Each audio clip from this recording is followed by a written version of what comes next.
दोस्तों वेनेजुएला पे स्ट्राइक्स करके वहां के प्रेसिडेंट निकोलस मदुरो को कैप्चर करने के बाद में वहां पे यूएस ने अपने वाली डेमोक्रेसी ला दी और अब यूएसए एक और देश में यही अपनी वाली डेमोक्रेसी लाना चाहता है और वो देश है ग्रीनलैंड। दोस्तों ग्रीनलैंड के नाम में ही केवल ग्रीन है, यहाँ पे सब दूर जिधर देखो उधर बर्फ ही बर्फ है। लगभग 80% एरिया जो ग्रीनलैंड का है वो बर्फ से ढका हुआ है। यहाँ पे 4-4 किलोमीटर तक की परत है बर्फ की। यहाँ पे ज्यादा लोग भी नहीं रहते हैं। ग्रीनलैंड की जो पॉपुलेशन है वो भी 57,000 लोग ही यहाँ पे केवल रहते हैं, लेकिन फिर भी यूएसए आखिर ग्रीनलैंड को क्यों चाहता है? जो ग्रीनलैंड सदियों से खाली पड़ा था, लोगों को वहां पे रहने का कोई इंटरेस्ट नहीं था। लोग 200-300 साल पहले ही वहां पे रहना स्टार्ट किए हैं और अभी भी वहां की पॉपुलेशन बहुत कम है, जो कि मैंने बताया आप लोगों को 57,000 लोगों के आसपास वहां पे केवल लोग रहते हैं। तो भी अमेरिका को इतना क्या इंटरेस्ट है ग्रीनलैंड में? आज के इस वीडियो में हम डिस्कस करेंगे कि आखिर अमेरिका ग्रीनलैंड को क्यों हथियाना चाहता है, क्यों लेना चाहता है। दोस्तों ट्रंप जब पहली बार यूएसए के प्रेसिडेंट बन के आए थे, उस टाइम पे ही इन्होंने कहा था कि ग्रीनलैंड को तो अमेरिका को खरीद लेना चाहिए। उस टाइम पे लोगों ने ट्रंप का बहुत ज्यादा मजाक उड़ाया। जब सेकेंड टाइम में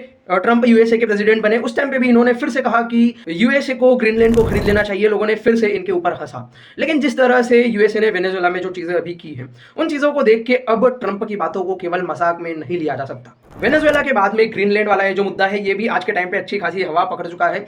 आप में से कई लोगों ने अभी तक हो सकता है कहीं ना कहीं न्यूज में या कहीं भी एक दो रीजन सुने होंगे कि आखिरकार अमेरिका ग्रीनलैंड को क्यों चाहता है।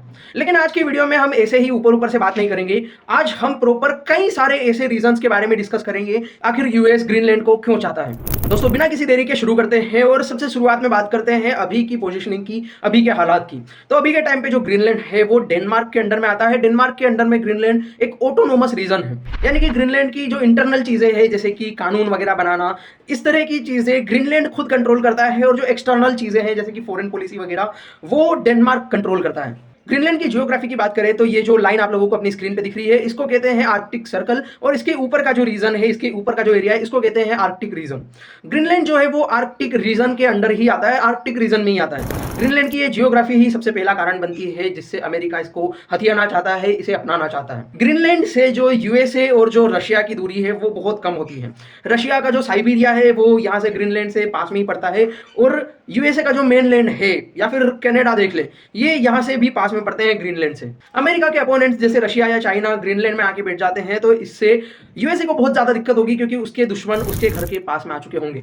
इस चीज को खुद ट्रंप भी कह चुके हैं। तो हम बढ़ते हैं एक अगले रीजन की ओर, जो कि इस आर्कटिक की यानी कि ग्रीनलैंड वाला जो एरिया है वहां की बर्फ पिघलने के कारण एक बड़ा रीजन बनता है। ग्रीनलैंड वाले एरिया में सबसे तेजी से बर्फ पिघल रही है और इसके कारण यहाँ से एक रूट भी बन सकता है, जो कि एक बहुत ज्यादा शॉर्टर रूट होगा। अभी के टाइम पे जो रूट होता है ट्रेड वगैरह के लिए वो होता है स्विस कनाल के थ्रू, लेकिन अगर ये यहाँ से आर्कटिक वाला अगर कोई सा रूट बन जाता है तो वो स्विस कनाल वाले रूट से लगभग 40% छोटा रूट होगा।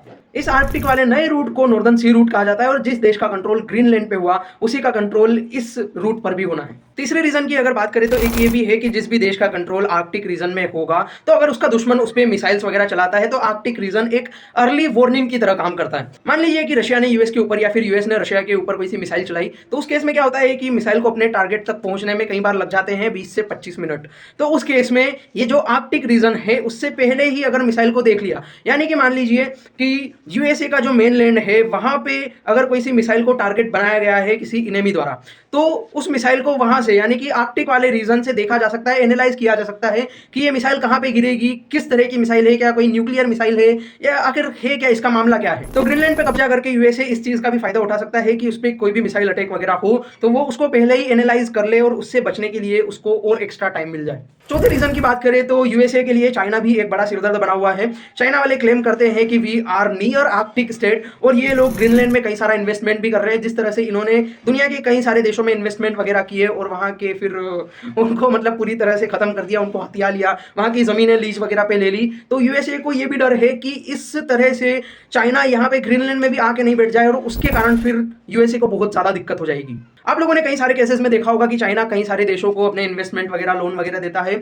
और फिर उस जाल में इस तरह से फंसाता है कि वो देश बहुत बुरी तरह से एकदम फंस जाता है चाइना के जाल में। तो यूएसए को डर है कि ग्रीनलैंड भी इसी तरह से चाइना की ये इन्वेस्टमेंट वाले जाल में ना फंस जाए और अगर ऐसा होता है तो फिर चाइना बिल्कुल यूएसए के घर के दरवाजे के बाहर आके बैठ जाएगा। धीरे धीरे जिस तरह से टेक्नोलॉजी प्रगति कर रही है, डिफेंस टेक इतना हाई होते जा रहा है, वो भी एक रीजन बनता है कि यूएसए ग्रीनलैंड को हथियाना चाहता है। दरअसल ग्रीनलैंड की जो बर्फ है, ग्रीनलैंड की इस बर्फ की चादर के नीचे कई सारी कीमती चीज़ें हैं। जैसे कि यहाँ पे कई सारा ऑयल भी है जो कि अभी तक एक्सप्लोर नहीं किया गया है। कई सारे रेयर अर्थ मटेरियल्स हैं जैसे कि यूरेनियम, टाइटेनियम, प्लेटिनम, गोल्ड वगैरह कई सारी कीमती चीज़ें हैं। अभी के टाइम पे चाइना का रेयर अर्थ मटेरियल्स पे कंट्रोल है, उसी की मोनोपोली टाइप का है। और अगर यूएसए को ये रेयर अर्थ मटेरियल्स मिल जाते हैं तो वो चाइना को काउंटर कर सकता है। ये जो रेयर अर्थ मटेरियल्स है ये कई सारी डिफेंस की चीज़ों में भी काम आते हैं। और यहाँ तक कि यूएसए का जो F-35 प्लेन है जो कि यूएसए हर टाइम किसी न किसी देश को टिकाने के चक्कर में लगा रहता है, उस प्लेन में भी यूज़ होता है। ग्रीनलैंड के 85% लोगों का कहना है कि ना हम यूएसए के अंडर रहना चाहते हैं और ना डेनमार्क के अंडर रहना चाहते हैं, हम लोग फ्रीडम चाहते हैं। लेकिन यूएसए का कहना है कि भाई देखो ग्रीनलैंड तो हम लेके रहेंगे, ये लोग तो ग्रीनलैंड को खरीदने तक की भी बातें करते हैं। तो फ्यूचर में आप लोग न्यूज़ में कुछ भी देख सकते हैं, लेकिन मैंने आप लोगों को रीज़न तो बता दिया कि आखिरकार यूएसए ग्रीनलैंड को चाहता क्यों है। बाकी 2026 की कई सारी ऐसी वॉर्स जो इंडिया नहीं लड़ेगा फिर भी इंडिया को बहुत ज़्यादा दिक्कतें आने वाली है, उन सबको मैंने एक वीडियो में आप लोगों के साथ में शेयर किया है जो कि आप लोग यहाँ पे क्लिक करके देख सकते हैं। एंड ऐसी ही कई सारी वीडियोस के लिए आप लोग जियोपॉलिटिकल पैराडॉक्स को सब्सक्राइब कर सकते हैं। तो चलिए मिलेंगे बहुत ही जल्द, तब तक के लिए जय हिंद।